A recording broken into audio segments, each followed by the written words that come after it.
So we're going to spend some time to talk about core, talk about the data collaborative and the community that you're part of, and then have a chance to get into and look at the dashboard, which is one of the foundational features of what we have with the services and support that we have. And we're going to talk about some other pots that we have in the fire too. Consider for a moment too, like our grander purpose that is critical for us as we think about our missions in education. We're really looking at and recognizing and realizing that our mission is to have every one of our students thrive, to be successful in their academic and their other social emotional development role. And as all of us look at our systems and look at our kids, we realize that it's their development and our support that we offer to them that are kind of the two critical ingredients. And we recognize and we see areas in our lives and in their lives where there's opportunity for growth. And so as we look at our systems, as we look at our kids, as we look at our data, as we look at our own practices, what is it that we can do? What is it that we can change to help improve and continue the opportunity for kids to thrive and to grow? So that's kind of like a core purpose for us here. I talked a little bit about the different things that we're going to talk about today. Let's go ahead and jump right into it.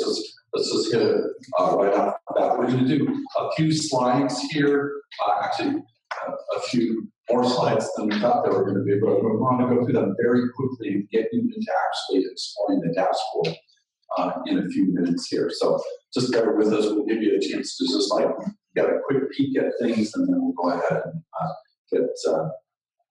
get exploring here. But we have a number of dashboard measures that are a part of the dashboard that we have. And I want to lay this in context too. You guys have a handout that I think that shows a piece of this as well. I want to layer this also in the context of realizing there's a couple of other big, areas where data becomes available to us. One of them at the highest level in the state anyways is the California Accountability Dashboard that comes out once a year. It drives a lot of our work, drives our school planning, our district planning work as we look at the measures that are there. We actually have many of the metrics that are the California Accountability metrics that are on our dashboard too. The other thing I want to recognize too is that each district has its varying, but sometimes pretty robust data reporting and support capacities that you have. But when we think about the core data dashboard, we're not really looking at something that's trying to replace the California Accountability Dashboard. And it's not trying to replace the local stuff that you guys are developing. We're really trying to occupy a spot in the middle where we have some additional metrics that are available, things that the state isn't calculating or isn't calculating yet, and looking at it from sort of a holistic and integrated perspective. So kind of look at the whole kid, the whole child, and really get a good system view of what's going on. And to do that, basically in a way that can support school inquiry, grade level inquiry into like what are the things that are working for us, what are the things that we're struggling with, and to really help support that process in a way that goes deeper than the California Accountability Dashboard. So California Dashboard is great, it gets you going, it helps you pick out a few areas. We actually have some arenas in which we can get data back and available for the school year months before the California Accountability Dashboard does. So you actually have the opportunity, like in August, to be doing some looking at your prior school year stuff and to do some work around that.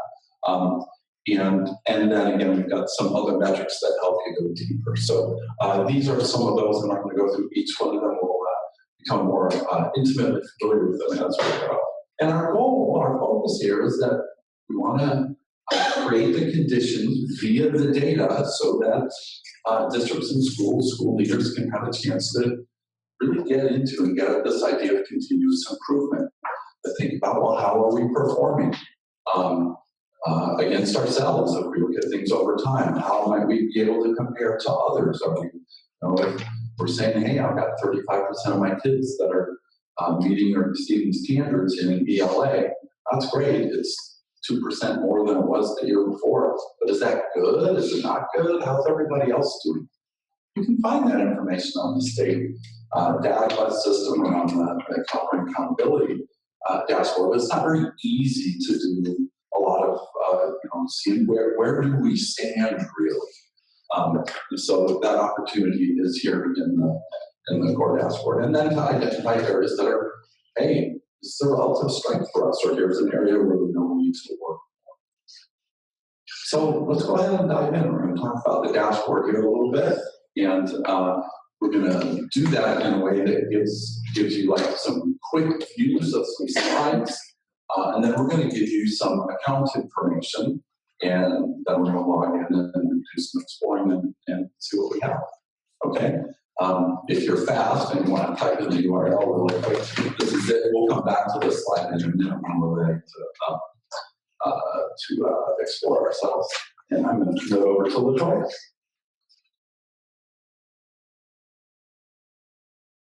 Thanks, Dave. Hi, everyone. You guys, how y'all doing today? You guys awake and alive? So just a little bit about myself. I've been with CORE for about 9 months now, but I did work for as an assessment evaluation analyst for a school district for close to 7 years.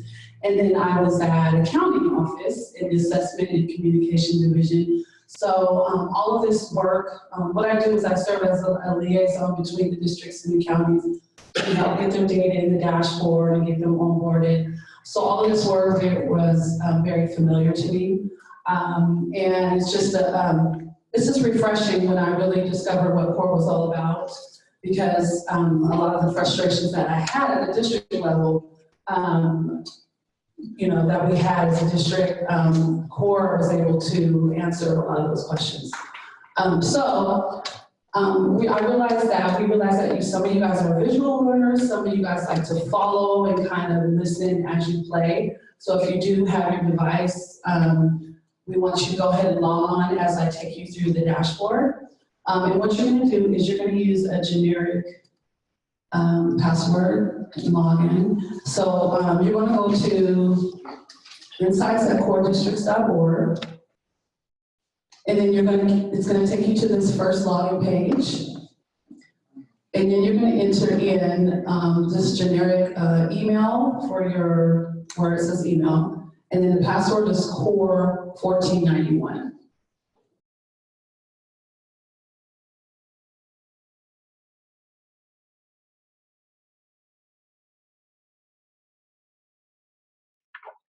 So once you get in, you're going to click on the analytics dashboard. This is our core collaborative portal page. But you're going to click on analytics dashboard to get to the actual dashboard.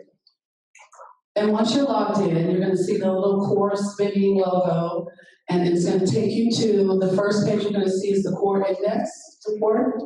And I want to call your attention to the very top blue ribbon. So that is where you're going to see your information. Once you do get data in for your district, it will automatically, under the network, I believe it's going to show TCOE county, right? Okay, yes. And then you're going to see you have two different options in the network area. You're going to have the core data collaborative option, which basically just includes everybody that's in the core data collaborative, or you can select just your county as a network. And just for folks to know too, as LaToya's going through here, we are going to stop and pause and have a chance to score. If you're having any trouble right now, don't worry about it, just watch for a minute and then we'll come on for everybody to get in. Also at the top is your district. And if you click on it, you'll see all of the districts within the network come up. You can type in the district as well. You type in the name and it should come up.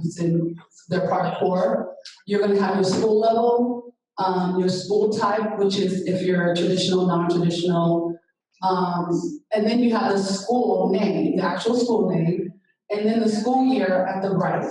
One thing to note about the school year is that will only show up if there's data in the system for that year. So say you submitted data and you didn't get the latest year, which is 18-19 in yet, that will not show up, it will be 17-18. So what you're going to see on the left-hand side is your core index. You're going to see LCAP, you're going to be able to click on academic measures on demand, preliminary college, linked learning, and then you have a tab for external links. What I want to do first is just go quickly through the core index page.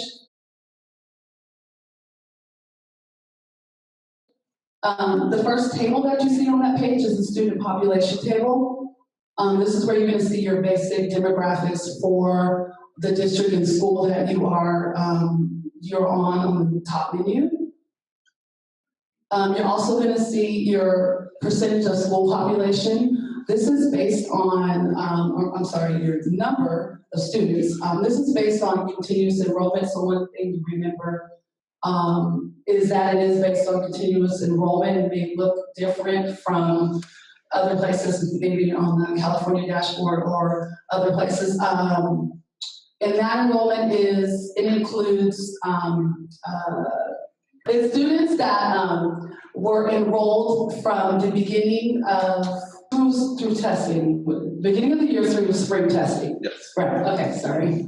So that's the students that you'll see in this table. You also want to, when you're looking at the student enrollment counts, this is the counts for the school that you're filtered to. So sometimes if you want to see the overall, you want to change that school to overall, and you'll see the overall student counts.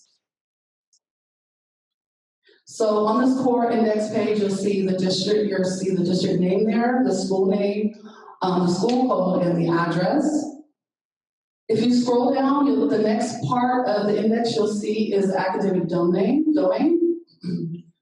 And this is the area where you will see your results that coming from the SBAC.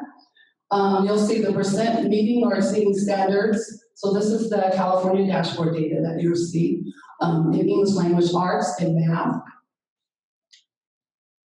You're going to see the current year. So at the top, it says school year 18-19. So that's the current year result we see in the second column.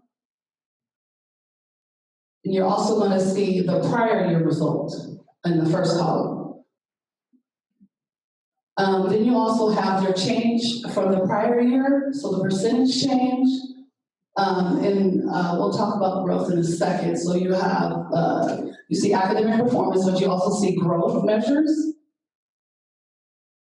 And then you're going to see in the fourth column, your index level. It is, CORE does an index, and it's based off a base year. What they do is they take all the kids or the students in CORE and set up kind of a statistical baseline to measure them against. So you can kind of track how your students are doing over time. And then those index levels, there's 3 levels. The first is above average, so that's the green. So if you are an index level between 8 and 10, you're going to be above average, and you're going to get green color. Average is 4 through 7, so that's the orange color, and below average is index levels of 1, 2, or 3. The last column is the change in index level from the prior year. So that's just going to tell you, you're going to see an arrow if they went up, or an arrow not going up or down if they didn't change, and an arrow going down if they decreased from the prior year. And also, like I said earlier, you're going to see your growth metrics, and Dave's going to talk about in a few minutes about how that is actually calculated. But there you see on the core index page your growth measurement. It is for the current year, the prior year, the change in the growth metric. You're going to have an index level for the growth measure as well as the change in the index level. If you are in middle school, you're going to see a high school readiness measure as well on that first academic domain table. And then if you're in middle school, you're going to see, I'm sorry, I said that backwards. High school, if you're in high school, you're going to see the 4-year grad rate as well as the A-G completion rate.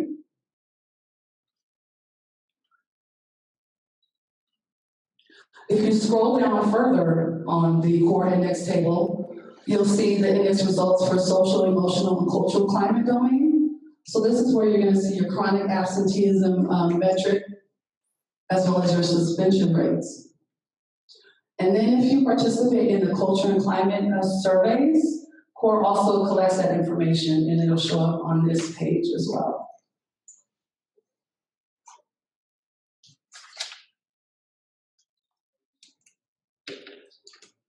If you scroll further down on that core index table, you're going to be able to see the amount of improvement needed to advanced levels for the academic domain as well as for social, emotional, and culture climate domain.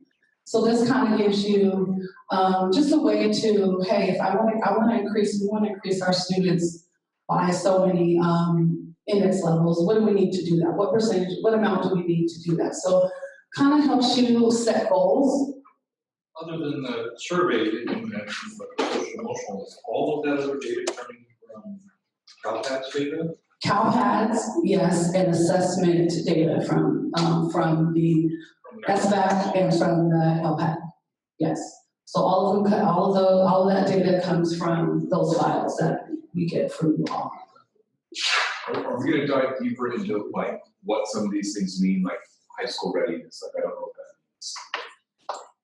Yeah, we'll have an opportunity today. There's actually lots of, well, what does this mean? What does that mean? That may come up for you. And we can, we're not going to kind of slowly go piece by piece in presentation format through all that, but we're going to point you to a resource link where you can look things up. And of course, while we're in the room and exploring, we can talk about particular metrics and help unpack that. Yeah, and that's a good point. So if you click on external links, that'll take you to resource pages, and it has the descriptions of how each of the measures are calculated. So if you want to really learn about what the core index is all about, or high school readiness, or any of the measures, if you click on that external links, it takes you to our website, and then it takes you to a page that lists all of the measures and has the background information up. So what I wanted to do was just explore an actual school on the for the academic domain. So the one that I'm highlighted is Adams Elementary, because I just showed you all of these different areas, but let's actually focus and see what an actual school looks like. So their English language arts performance was 37% in 2018. And slight increase from 37 to 40%. That was a 3% change, and that put them at the average index level. For the same school, if you look at their growth, they were actually at the 17th percentile for growth, but they increased all the way to 74th percentile. This was a 57% change. And it put them on a higher, click to, I'm a happy clicker here, put them on a higher index level in terms of growth. So what we know about our growth measure, it just gives us more information about what students are doing. And by not just looking at academic performance. So we see that 37% prior year, they moved from 40, not a lot of change. They moved to 40, not a lot of change. But we did see that these students were actually improved because they had so much growth. And Dave is going to talk more about, what that growth is and what that looks like. But I just wanted to show you guys an example of a school, what it looks like when you actually look at growth and performance together. Any questions? Yes. The growth is calculated value, right? It's not in the dashboard or anything, just pure calculation. Yeah, we calculate using the data files we receive, the CalPADS files, the SBAC files, and LPAD files.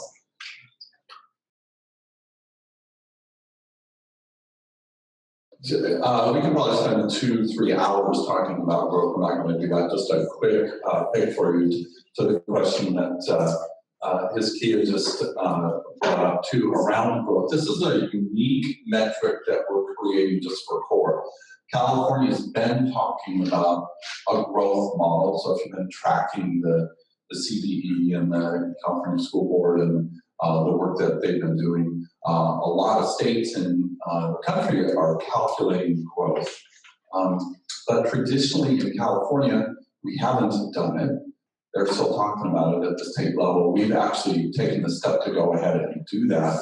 And traditionally, I know when I was in Fresno, it was pretty common for us to think about looking at a school's performance, let's say on smarter balance tests or back in the days of CST, and say, hey, we were at 40% proficient the year before, and now we're at 45% proficient. We grew 5%. That's actually technically not correct because something changed between the year that we were at 40% and the year we were at 45%. What changed? The kids, right. So a true growth model is actually tracking how kids are moving from one year to the next. And so we try to make a distinction about what it is that we're looking at, whether it's our own data system, the California dashboard, or the core data system, between this idea of growth and what we're actually seeing when we look on the state dashboard, which is really just status and change. And we show status and change also on the core dashboard. That's an important thing. It's important to see how a school has been doing over time, but because the kids change, it's an incomplete picture. So one of the big features of the core dashboard is to calculate a growth metric. And so just basic idea here for growth, recognizing that if we're in a status and change model, what we're doing when we compare 40% one year to 45% the next year is we're saying, hey, for a grade level or for a school, the kids you had one year give you a certain outcome, and the kids you have the next year give you another outcome. And so you can see how you changed. But the idea of growth is, like I mentioned, tracking the kids, tracking their scale score change from one year to the next, and seeing how does that scale score change compare. Do kids grow at your school, grow in their scale score faster than kids in other schools? Or does your fourth grade group grow faster than your fifth grade group versus your sixth grade group, or whatever? And as we get full data into the dashboard, we're still working on it a little bit with our first Tulare County District Visalia. We even do it for high school. So we all know that we only test in high school at 11th grade. We go back 3 years to the kids' 8th grade scores from, in this case, it would be 2015, 2016, try to find and match what their scores were in 8th grade and see between 8th and 11th, how much did they grow? And so what does that look like for each school? So that's the idea there for that. I want to do just a really quick, is this the 30-second or the 2-minute one? I can't remember. The 2-minute one. A 2-minute video here that kind of does a nice job of showing that. Now we all will talk about growth here. Then we'll get in and explore. Results on state tests give us important information about how much students know, but a single year of achievement results don't tell the whole story about a student's success. Academic growth measures individual student learning over time. It highlights which schools are having the greatest impact on accelerating student learning. The core academic growth model accounts for factors outside of a school's control in order to identify the impact that schools are having on student learning. Every school year, 4 districts collect student performance data. Then we look at the academic peers for each student to create a similar student's growth calculation for each child. To determine the similar student's growth calculation, the core academic growth model accounts for a student's prior test history, English learner status, disability status, socioeconomic disadvantage status, foster status, homeless status, and what we know about the students' peers in that school. Some students exceed similar student growth. Some fall short of the academic growth of similar students. The impact of the school is measured by looking for a pattern of student academic growth. In some schools, students consistently exceed similar student growth. In other schools, students grow at a slower pace than similar students. School academic growth results are reported on a 1 to 100 percentile scale. The school at the 50th percentile is growing student learning at an average pace compared to schools working with similar students. Academic growth above the 70th percentile means the school is having an above average impact, while growth below the 30th percentile means the school is having a below average impact. Growth provides important insights about where student achievement is being accelerated. If you are a member of the Core Data Collaborative, visit insights.coredistricts.org. Hope that's a little bit helpful for context here.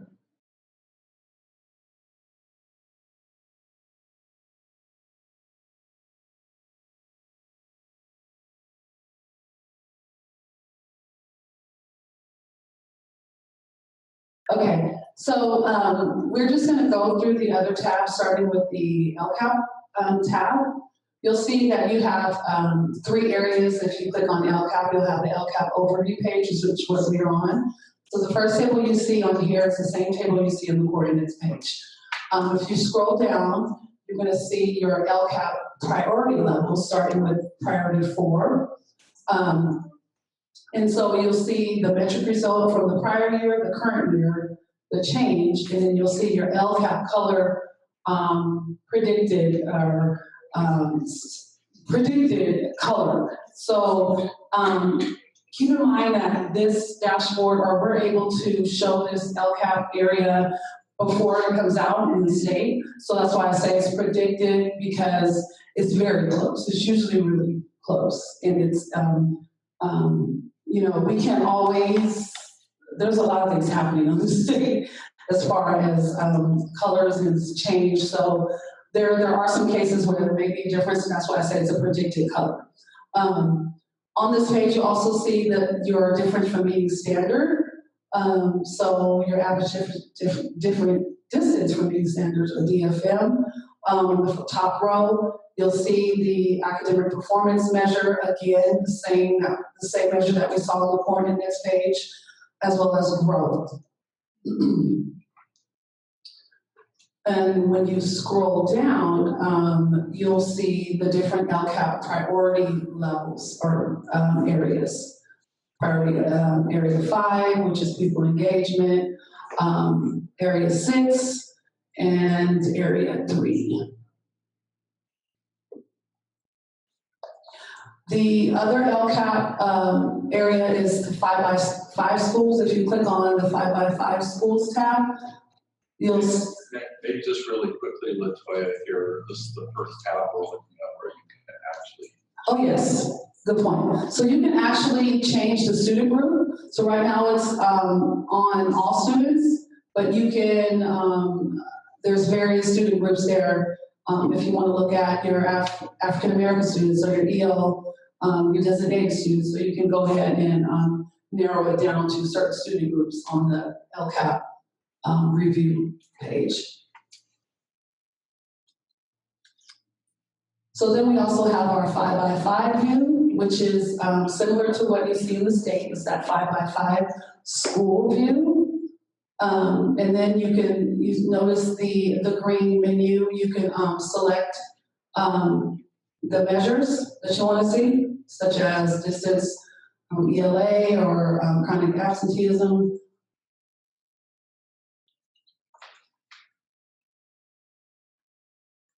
And you can also, if you click on the student, you can also see the same 5x5 student group on the tab. Similar to what the state puts out there, very similar. Get everything? Any questions on the LCAP preview? So the next area is the academic measures, and this is where our growth really comes in, our growth reports. The first one is the growth school report. And this is one of the few reports where you're able to compare school or grade. So you're able to compare your 4th, 5th, and 6th graders and look at their growth on the same report. Because you might look at school level growth. Overall, we're at 78 percentile. But where are we at the 5th grade? Or where are we at the 4th grade? Or where are 6th graders landing? So this is a very, this is a tool that I know that schools are using a lot because they want to see at the grade level what growth looks like. Is this growth based on student or grade? This is students. So this is a track over 3 years? Like, it's like 3rd, 4th, and 5th, the same group of students, same cohort of students that go across, so you can track student growth, or is this grade to grade growth? This is one grade to the next grade growth. Yeah. So this is the kids who were in the year 1819 were in the 4th grade level, but it goes back and finds their 3rd grade score and calculates 3rd to 4th. Yes. Yeah, so it's a within 1 year cohort, pre to post, if you would. Yeah. And then at the bottom of this report, you're able to see just a little table for overall and each grade level that tells you what the growth was, tells you the same thing with a little more description of what you see on the graph. The next area is the growth scatter plot. So this is another tool that allows you to look at where you are in terms of growth and in terms of other schools. So that whatever school you're selected or you're clicked on is going to be the bigger bubble. And if you hover over it, you will see what the growth estimate is and the average distance to mean standards. So on the left side, we're looking at average distance to mean standards, and we're looking at student growth percentile. This is for ELA. So you can either look at growth ELA or growth math in this table. You can also change the student group from all to other student groups in the green menu. So if you want to focus on your Latinx students, you want to look at how they did in terms of growth and performance. And so the students that are all the green areas, those were the high growth areas. The middle area is kind of the average, the orange is the average areas, and then the red is those that were below average. And you also have your tables at the bottom as well that tells you specifically for each elementary or school that you're selected, what their growth measure was and what their average to mean standard was.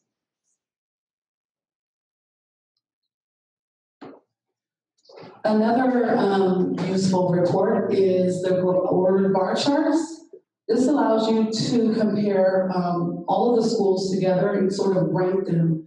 Now, if we had several years of data, you can see up to 3 years side-by-side growth for 3 years side-by-side for your schools. You want to try to, let's click on a different district so we can show you what that report looks like when you have 3 years of data. So there it is. And you're able to rank them. If you click on the arrows, say you want to look at in 1819, who had the highest level of growth or who's the lowest, it ranks them from top to bottom or highest to lowest. If you click on a school name, you'll be able to see the grade levels as well. If you want to dig even deeper, you'll see the grade levels in terms of growth for all your schools. Maybe let's see if we can find a school that's green, green, green for 3 years. The Latinx kids in that there. Let's see one right here. Sunset Elementary in front of me. Really moving their kids. Yes, so it's an area to see, okay, you know, I know where my school is, but in terms of other schools, how are we doing? Oh, this school, you know, they're this Sunset Elementary, what are they doing that we aren't doing? Gives you the chance to highlight schools where you may not have been able to see if you were just looking at status. I will say again that our growth, that this report and as well as the grade level reports are ones that we hear that are used very often.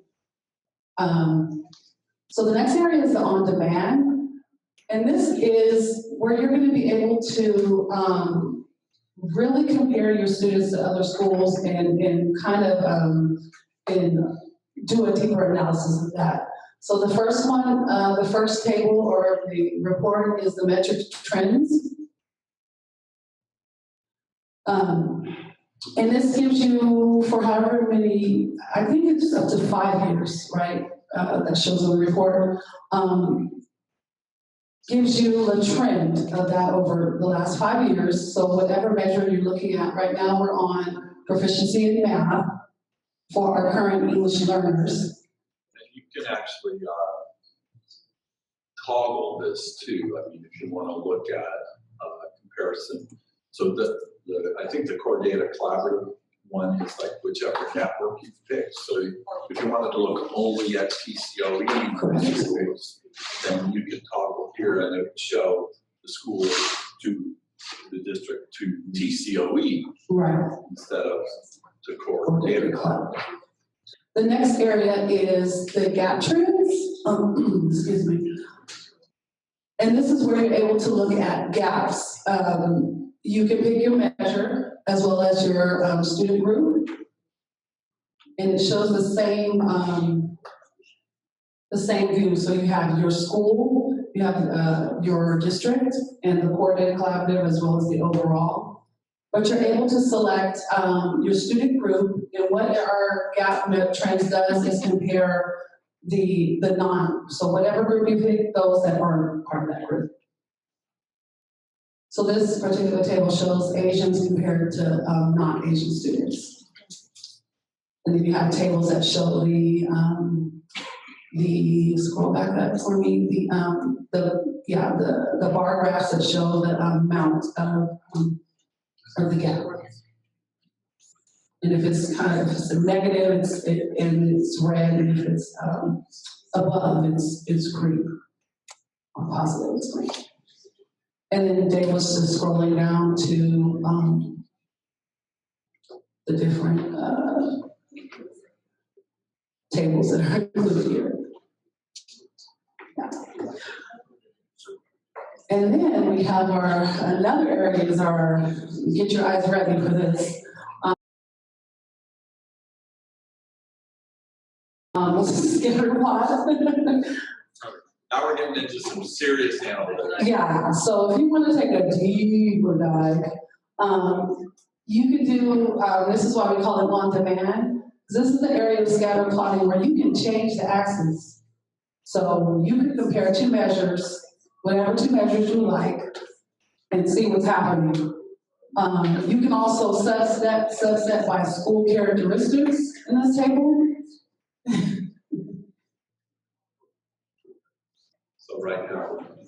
So right now we're looking at growth in math and difference for meeting standard in math. So those two areas on the lovely scatter plot. If you notice on the menu, it says school level, elementary, middle, and high school. You can actually just look at elementary schools. You don't have to look at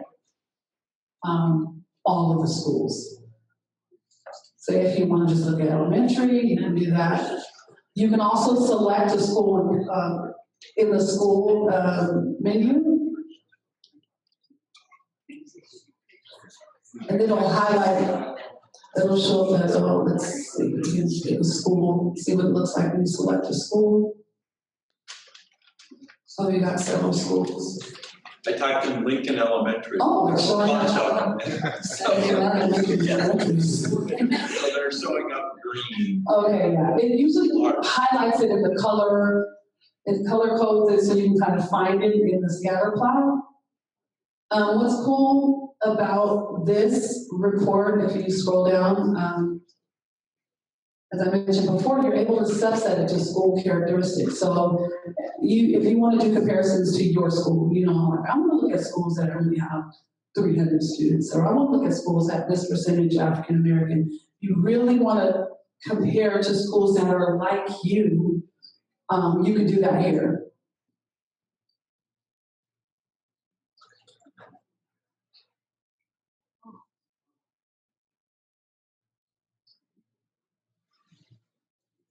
So it just automatically eliminates and filters schools out that don't fit. Yeah. Yep.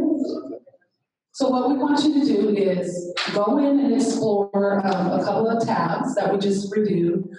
We do want to take just a few minutes with a little bit more of a specific high school centric focus, although there are some elementary and middle school pieces to this too. But we want to talk a little bit about some of the areas that are in development with CORE that I think will be some interesting things for you to consider and to think about. Some of these are part of the data dashboard, or they will be soon a part of the data dashboard and will be available to everybody. Others of them are projects that we're working on that districts can choose to participate in. And some of those projects might have some additional associated costs in order for us to have that participation occur. But nevertheless, there are opportunities for you to consider and to think about.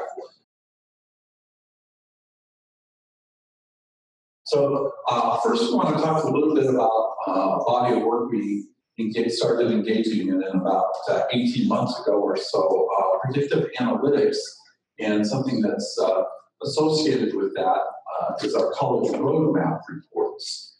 So just a little bit of time on that. We basically engaged in some work to look at a pretty robust database that we have over many years now as our districts, especially the core 8 districts, have participated over time. We actually have been able to track kids like essentially from 4th grade through 5th grade through 6th, 7th, 8th, 9th, 10th, 11th, 12th, and then off into college if they went on to a 2-year or 4-year university using National Student Clearinghouse data. And so with the ability of having that longitudinal database, we started to build some predictive analytics. So we are doing work right now to take a student basically, at the 4th grade level or the 8th grade level or the 10th grade level, and to calculate based on predictive analytics, what's the probability of this student? Where are they in their trajectory right now? What's the probability based on historical data that we've looked at that they will graduate high school? And back to the 4th grade level. What's the probability that they will graduate with their A through G credits completed? What's the probability that they will enroll into a 2 or 4-year university or persist to the 2nd year of a 2 or 4-year university? And so pretty robust analytic and research work we've done to develop this set of predictive analytics. And some of that information is stuff that we're leveraging right now. Helps us to answer the questions of, like I said, what's the likelihood of kids in a certain grade level to graduate high school or do A to G? What are schools doing to like improve the trajectory of their kids that are in their 8th grade class or in their 10th grade class or their 4th grade class? And so some interesting things are coming out of that. So one of these pieces is with this system, we've done some work with the National Student Clearinghouse, California community colleges and universities to basically at the student level develop some trajectories or some lanes that it looks like kids are in as of this particular point in time. So are you in a lane that is off track? to be able to graduate. Well, we've got a lane that says, over on the right-hand side there, middle school readiness lane, let's get you on track. Or if you're in good shape to be able to graduate high school, you're in like a let's stay on track lane. And then if you're in a college readiness lane that's like ready to be competitive and get into a 2 or 4 year university and do well in it, you get like a brand or a lane that says destination degree. So some interesting things are possible here.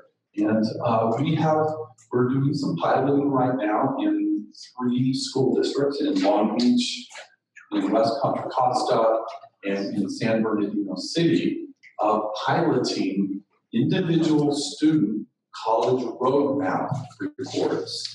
And it gives all kinds of information based on where the students are and what the trajectory looks like for them, given that we're not going to disrupt their the predictive model for them. We have a beta element of the dashboard, which also has some predictive analytics work in it. And we've got a couple of slides up here that show what that looks like. So this is on the dashboard. It is available to everybody. It's not like the individual student college roadmap reports, but it's basically taking that information and creating some school level views of it. So based on some filtering options that you pick up at the top of the screen, you can toggle between like what is the school's prediction and improvement in the prediction of high school graduation, or high school graduation with the A to G requirements met, or persistence to the second year of 4-year university. 4 students in, and then you can pick whatever grade level you want to pick, and you can pick whatever school year that you'd like to pick, and you can get basically, 37% of your 9th grade students are in a situation in the year before where they are predicted to be able to graduate high school meeting A to G. That's actually a 2%. Was 37% the year before, then a 2% increase to 39%. So you actually improve the trajectories for your 9th grade students in 2019 from their 8th grade year to their 9th grade year. They're a little bit closer to being more successful there. That's basically a school version, and you get to toggle and change the menu items that are around here. There's also a version of it that does all of the schools with some ordered bar charts that you can kind of get a chance to look at what that looks like. And this isn't available initially on the dashboard until you go in on your login and click, I want to be a part of the beta project. And then we got some, just wanted folks to know too that the predictive analytics is just one of the projects we're doing some additional work in. We're also, like I mentioned at the beginning of our day, talking about using the EdFi standards to develop basically the pipes to do continuous feed of data from districts into the core data dashboard, which is going to allow us in the next couple of years to be like getting real-time data into the dashboard. That's going to be cool. We do also load National Student Clearinghouse data. Occasionally we have some college going metrics that are there. We don't update that on a regular basis. We're planning on another update in the fall. And there you can explore some of the college going, at least older data that's there. And then lots of opportunities as a part of the data collaborative to come together and do collaboration work together. For you all that are here today, so we have today's presentation in this folder. We have a note-taking guide that you had, if you want copies of that. We have Articulating Growth slide resources. So if you want to learn more about growth, if you even want to present on growth at some point, there's about 100 slides in there. You don't have to use all of them, but it's a great resource. And then there is a document that says core resources and links. That document includes a further exploration tool that you can use to share what the dashboard is all about, or to do like a deep dive analysis into the dashboard. So it's like 8 pages long. There's also other resources, some of you already have at your table on that last document that's in this folder.